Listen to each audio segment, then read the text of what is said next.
The morning of my son's wedding, I received an anonymous email that would stop a church full of 200 people in their tracks. The subject line read, "You need to see this before 2 p.m." Inside was a marriage certificate dated 3 years ago, with my son's bride's name on it. And the groom wasn't Derek. My name is Marianne Fletcher, and I'm coming to you today from my living room in Columbus, Ohio, where I'm still processing what happened 6 months ago. Before I tell you this story, I want to know, where are you watching from? Drop your city or state in the comments. I'd love to know where my story is reaching. And believe me, what I'm about to share will make you question everything you think you know about the people in your own family's life. It was September 23rd, a Saturday morning that had started like any mother of the groom's dream. I was in my guest bedroom, carefully stepping into my champagne-colored dress when my phone chimed. Derek and his fiancée, Natalie, were getting married at 2 o'clock that afternoon at St. Michael's Episcopal Church.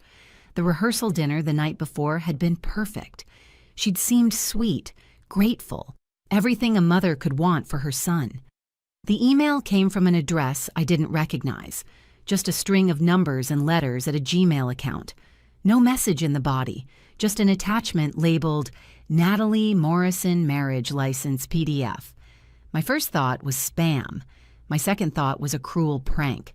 Someone jealous, maybe one of Derek's ex-girlfriends trying to sabotage his happiness. But something made me open that file anyway. Maybe it was instinct. Maybe it was 28 years of being Derek's mother and knowing when something wasn't right.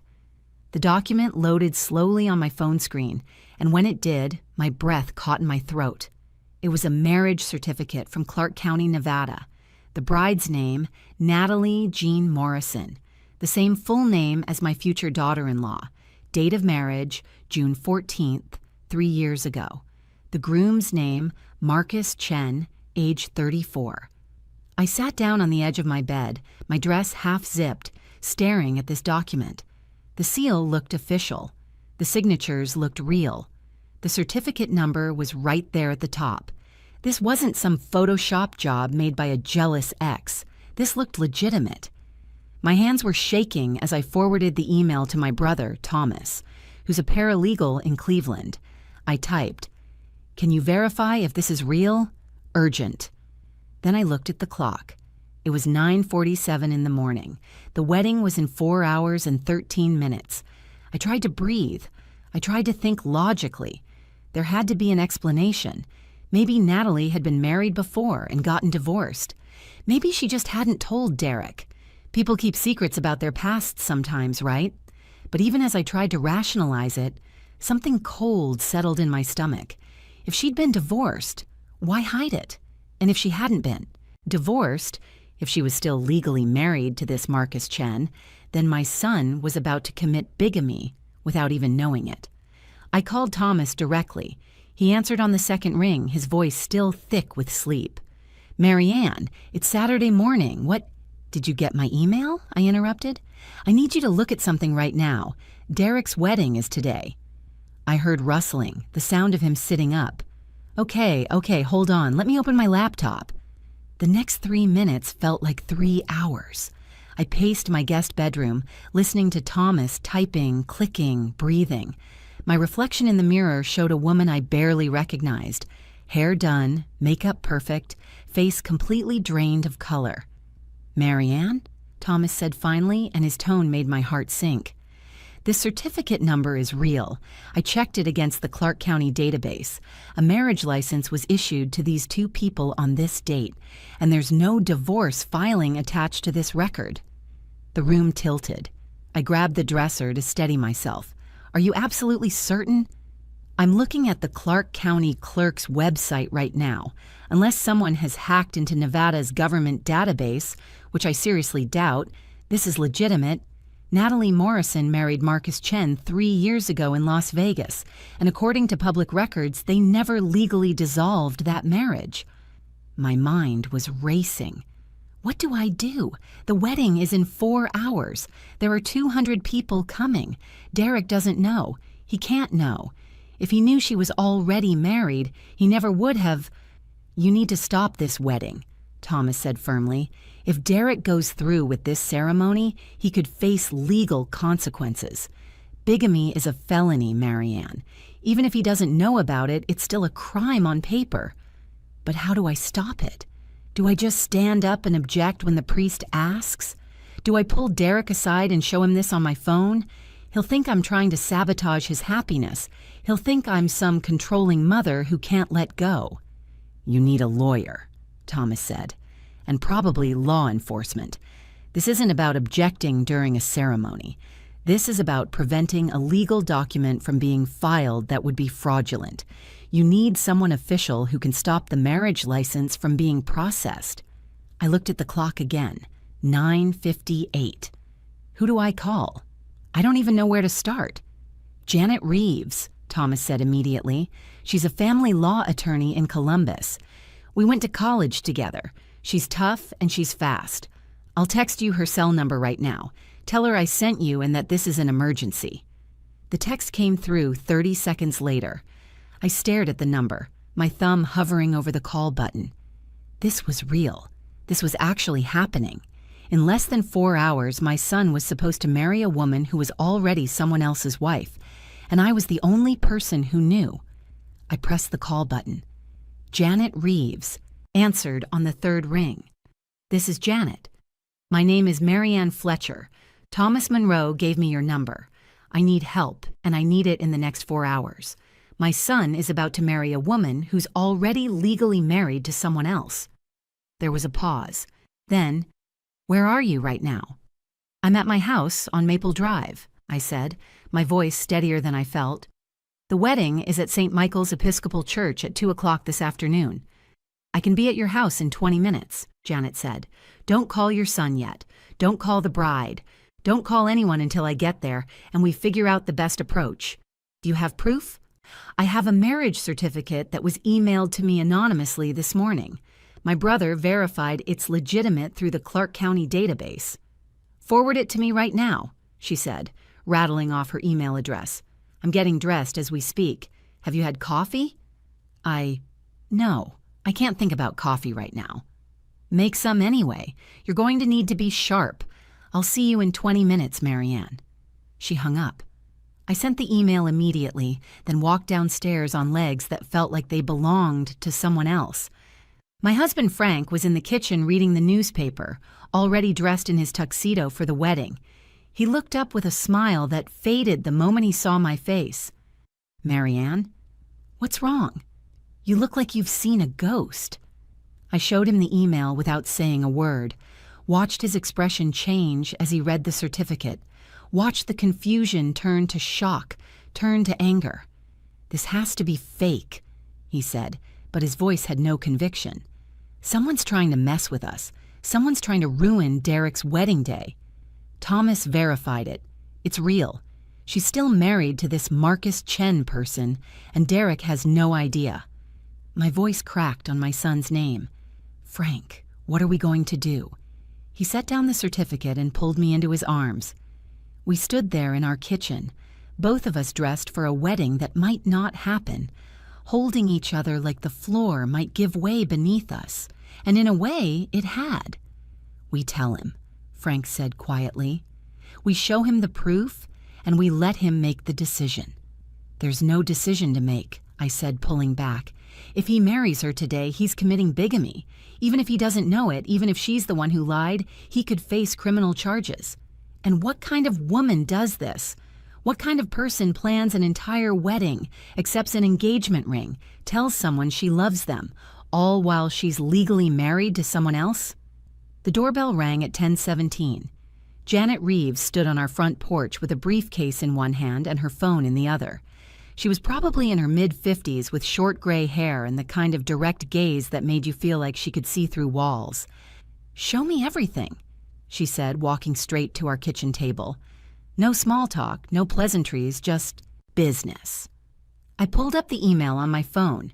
She studied the certificate for 90 seconds, her expression unreadable. Then she made a phone call. "Steve, it's Janet Reeves. I need a favor, and I need it fast. Can you meet me at St. Michael's Episcopal Church at 1:30 this afternoon? Bring your badge." Janet ended the call and looked directly at me. Steve Harrison is a sheriff with Franklin County. He's good people, and he understands family law situations. Here's what's going to happen. We need to verify this marriage certificate one more time independently, which I can do through a legal database I have access to. If it checks out, and I suspect it will, we need to contact the church and potentially stop the ceremony before any legal documents are signed. What about Derek? Frank asked. When do we tell our son? That's your call as parents, Janet said, opening her laptop. But if I were you, I'd wait until we're absolutely certain of the facts. The last thing you want is to blow up his wedding day based on incomplete information. Give me 10 minutes to verify this. Those 10 minutes were excruciating. Frank made coffee that none of us drank. I stood by the window, watching neighbors walk their dogs, children riding bicycles, the normal Saturday morning activities of people whose worlds weren't falling apart. Janet typed constantly, made 3 more phone calls, and took pages of notes. Finally, she looked up. It's confirmed. Natalie Jean Morrison married Marcus Chen on June 14th, 3 years ago in Las Vegas, Nevada. The marriage license was issued by Clark County, witnessed by 2 people whose names are on record, and officially filed. There is no divorce decree, no annulment, no legal dissolution of any kind. As of this morning, Natalie Morrison is still legally married to Marcus Chen. The words hung in the air like a verdict. So what happens now? I asked. We just show up at the church and announce this? Derek will be devastated. His friends and family are coming from 3 states. The reception is already paid for. The photographer, the flowers, everything. Better devastated now than arrested later, Janet said bluntly.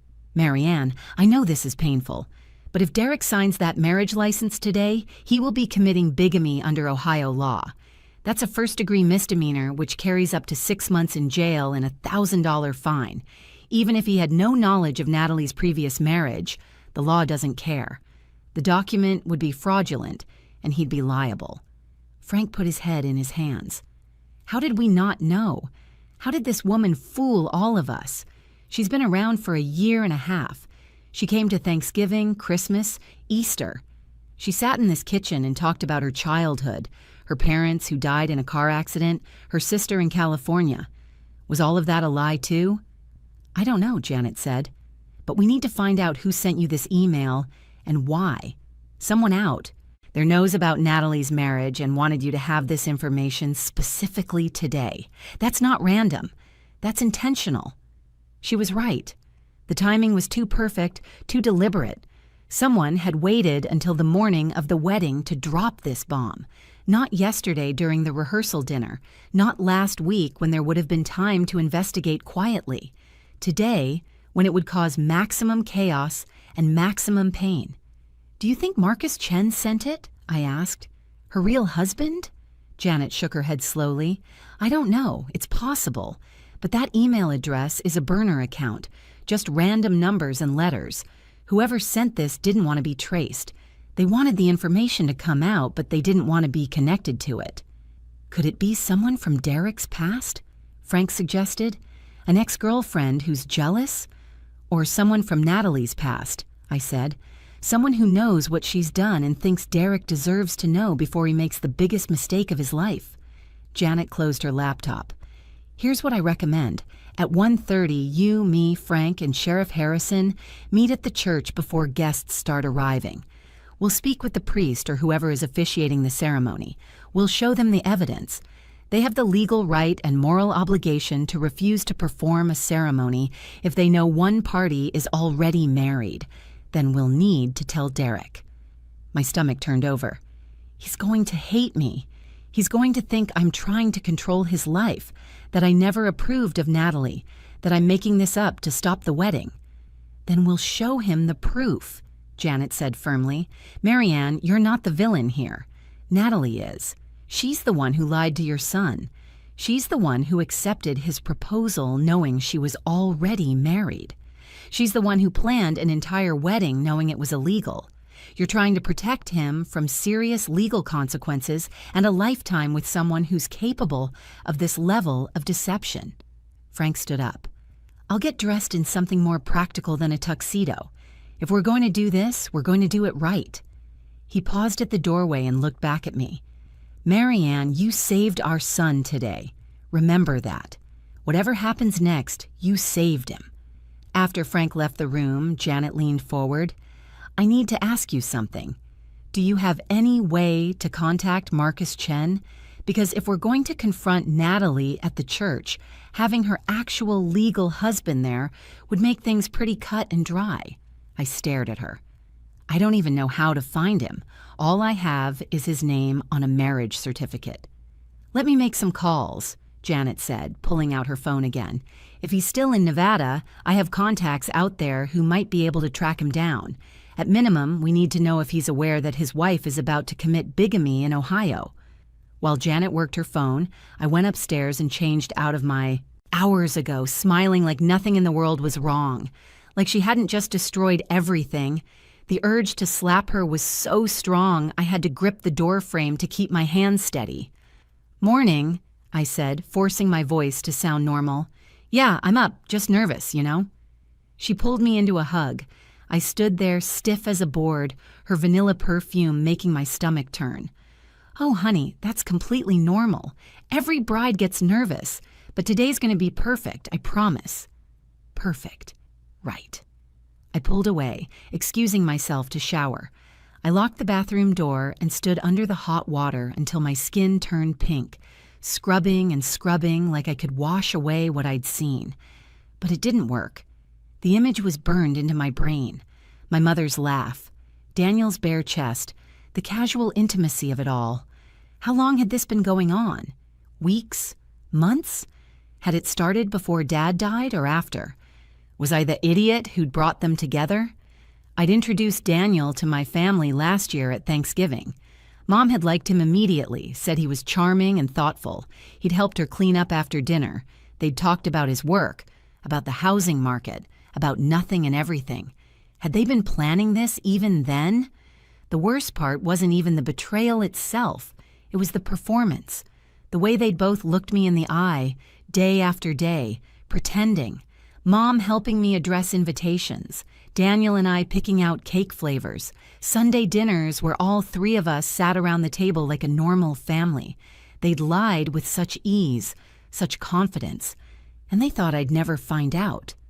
Rachel showed up at 8 with the other bridesmaids, all of them buzzing with energy and champagne they'd started drinking in the car. I plastered on a smile and let them hug me and squeal about how excited they were. The hairstylist arrived at 8:30, setting up her station in the living room. Mom fluttered around playing hostess, offering coffee and pastries from the bakery on 5th Street.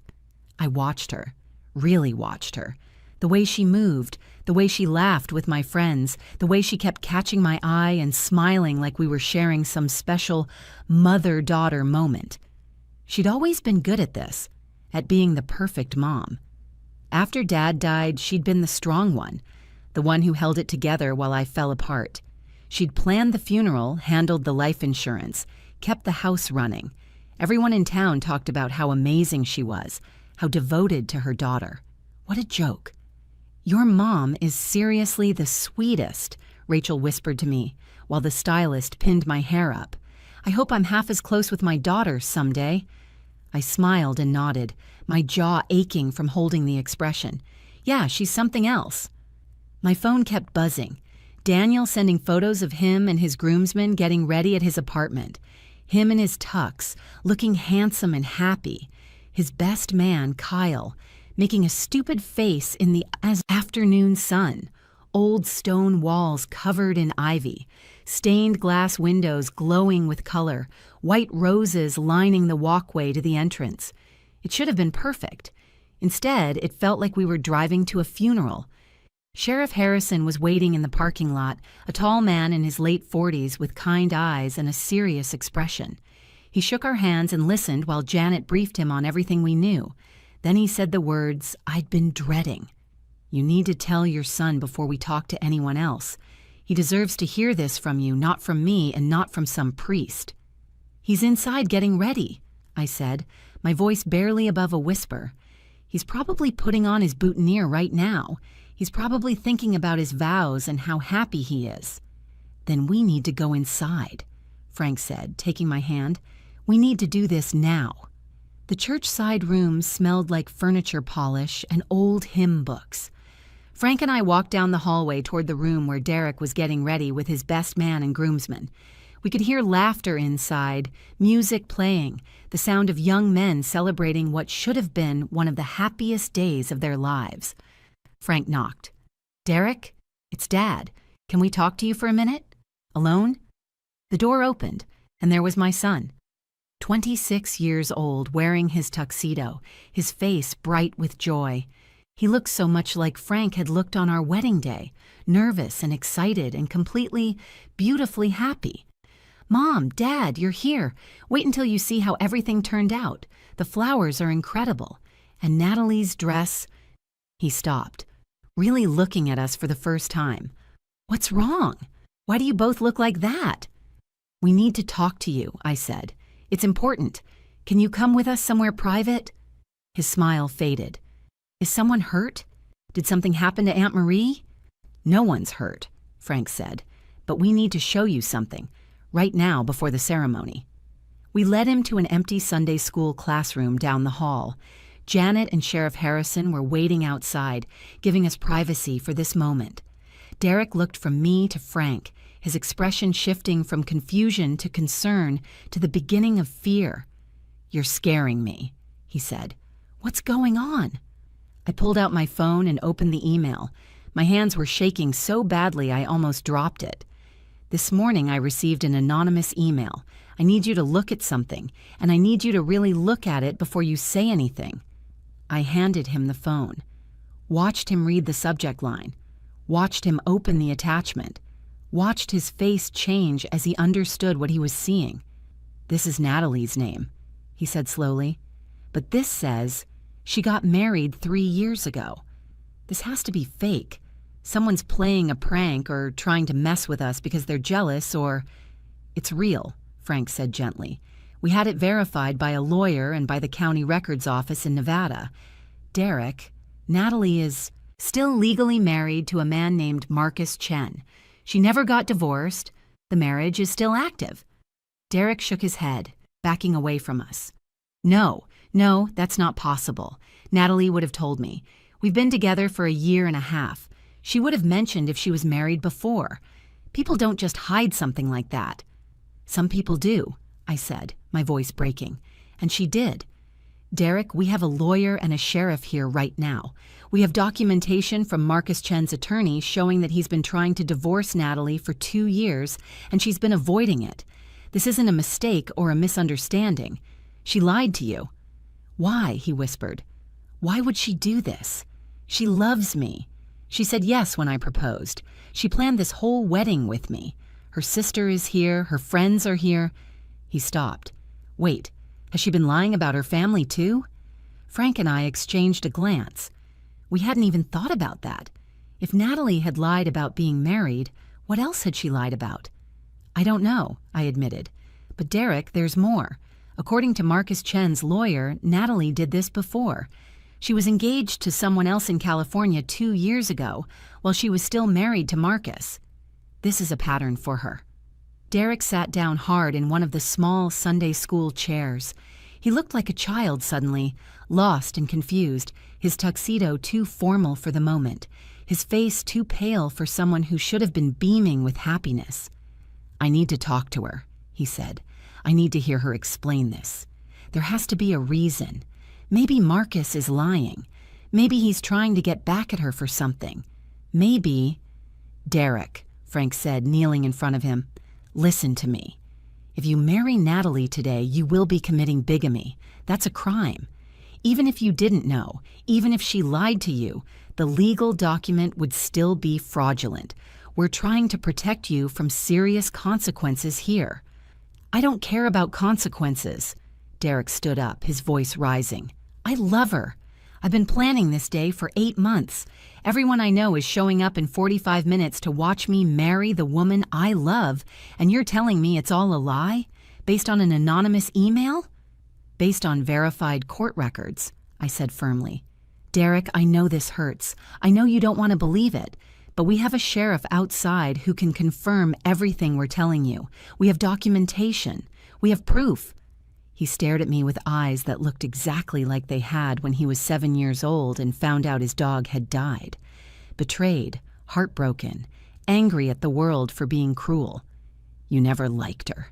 You always thought she was hiding something? This is exactly what you wanted, isn't it?" The words cut deeper than he knew. "Derek Michael Fletcher, you look at me right now." I waited until he met my eyes. "I would give anything for this to be fake. I would give anything for that marriage certificate to be photoshopped by some jealous ex-girlfriend. But it's not. It's real. And I'm your mother, and my job is to protect you even when it hurts, even when you hate me for it." There was a soft knock on the door. Janet Reeves stepped inside. "Derek, I'm Janet Reeves. I'm a family law attorney. Your parents called me this morning to verify the information they received. I've spent the last 3 hours checking every possible database and record. Your fiancé is legally married to Marcus Chen. That marriage was never dissolved. If you sign a marriage license today, you'll be committing a crime." "Then I'll talk to her," Derek said, his jaw set. "I'll ask her directly, and she'll explain everything." Janet nodded. "That's your right. But she's going to be here any minute, and 200 guests are going to start arriving. We need to handle this carefully. Would you like us to bring her here to talk to you?" "Yes," Derek said. "Bring her here. Now." Janet stepped out to find Natalie. Derek paced the small classroom like a caged animal, his hands clenching and unclenching. Frank and I stood near the door, silent witnesses to our son's world falling apart. 5 minutes later, the door opened. Natalie stepped in, wearing her wedding dress, a stunning ivory gown with lace sleeves and a cathedral train. Her makeup was perfect, her hair arranged in elegant curls, her smile radiant until she saw all of our faces. "Derek? What's going on? Why does everyone look so serious?" She laughed nervously. "Did something happen with the flowers? I told them, specifically—" "Are you married?" Derek asked, his voice flat. The smile froze on her face. "What? No, I'm marrying you today, in 30 minutes. What kind of question?" "Are you married to Marcus Chen?" Derek held up the marriage certificate on his phone. "This is a legal document from Clark County, Nevada, showing that you married him 3 years ago. Is it real?" I watched Natalie's face cycle through expressions. Confusion, shock, fear, calculation. It happened in less than 5 seconds, but I saw all of it. I saw her decide how to play this. "That was a mistake," she said quickly. "We got married in Vegas on a whim. We were young and stupid. It didn't mean anything. We separated after a few months." "Did you get divorced?" Janet asked from the doorway. Natalie's eyes darted to Janet, seeing the laptop and briefcase, understanding that this was official. "It was complicated. Marcus moved around a lot. I couldn't find him to finalize the paperwork." "That's interesting," Janet said coolly, "because Marcus Chen's attorney tells a different story. He says Marcus has been trying to divorce you for 2 years. He says you've been avoiding service, changing addresses, making it impossible for him to find you. He says you were engaged to someone else in California before you came to Ohio." The color drained from Natalie's face. "That's not true. Whoever told you that is lying." "So, Marcus Chen's lawyer is lying?" Janet pulled out a document. "These are divorce petition papers filed by Marcus Chen 18 months ago. Your signature is required, but you've never responded. You've never shown up to a single court date. You've made yourself unreachable." Natalie turned to Derek, tears streaming down her face now. "Derek, please. I was going to tell you. I was waiting for the divorce to go through. I didn't want you to worry about something that didn't matter. I love you. This doesn't change how I feel about you." "You lied to me," Derek said, his voice hollow. "You let me propose. You planned a wedding. You were going to let me commit a crime without even telling me you were already married. It's not like that." "Then what is it like?" Derek's voice rose. "Explain it to me, Natalie. Explain how you forgot to mention you have a husband. Explain how you thought it was okay to show up here in a wedding dress, knowing our marriage wouldn't even be legal. Explain how I'm supposed to trust anything you've ever said to me." Sheriff Harrison stepped into the room. "Ms. Morrison, I'm going to need you to come with me." Natalie's eyes widened with real fear. "Am I being arrested?" "Not yet," Sheriff Harrison said, "but you're about to attempt to commit bigamy, which is a crime in Ohio. I'm here to make sure that doesn't happen.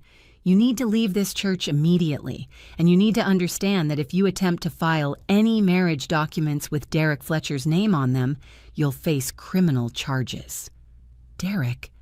Natalie reached for him, but he stepped back, away from her touch. "Don't," he said. "Just don't. Get out. Get out of this church. Get out of my life, and don't ever contact me again." "But everything's already set up. The guests, the reception, the photographer." "I don't care," Derek said, and his voice was steady now, final. "Whatever money we lose, whatever embarrassment we face, it's worth it to not spend the rest of my life with someone who could lie like this. My mom was right. You've been hiding something all along, and I was too in love to see it." Sheriff Harrison escorted Natalie out of the room. We could hear her crying in the hallway, protesting, trying to argue her way out of what she'd done. But it didn't matter anymore. The truth was out, and there was no taking it back. Derek sank into a chair, his head in his hands. Frank and I sat on either side of him, our arms around our son while he processed the implosion of his life. Outside, guests were starting to arrive. We could hear car doors slamming, voices greeting each other, the excited chatter of people expecting a wedding. Janet stepped back into the room. "The priest has been informed. He's going to make an announcement that the ceremony has been postponed due to unforeseen circumstances. You don't have to face anyone if you don't want to, Derek. You can leave through the side door." "No," Derek said, lifting his head. "These people came here for me. They deserve to know why there's no wedding. I'll tell them myself." And he did. 20 minutes later, Derek stood in the church sanctuary in front of 200 people and explained, with a strength I didn't know he had, that he'd discovered his fiancée was already married and the ceremony couldn't proceed. There were gasps, murmurs, a few people crying, but there was also support. Friends surrounding him, family embracing him, people who loved him making sure he knew he'd done the right thing. The anonymous email sender never revealed themselves. We never found out who knew about Natalie's secret and decided to expose it that morning. But whoever they were, they saved Derek from a fraudulent marriage and possible criminal charges. Marcus Chen finally got his divorce 6 months later, when Natalie was forced to appear in court. She left Ohio and, last I heard, moved to Arizona. Derek is healing. He's back to work, seeing a therapist, learning to trust again. And me? I learned that sometimes protecting the people you love means breaking their hearts, but I'd do it again in a heartbeat. Thanks for watching. And remember, sometimes the worst days turn out to be the ones that save your life.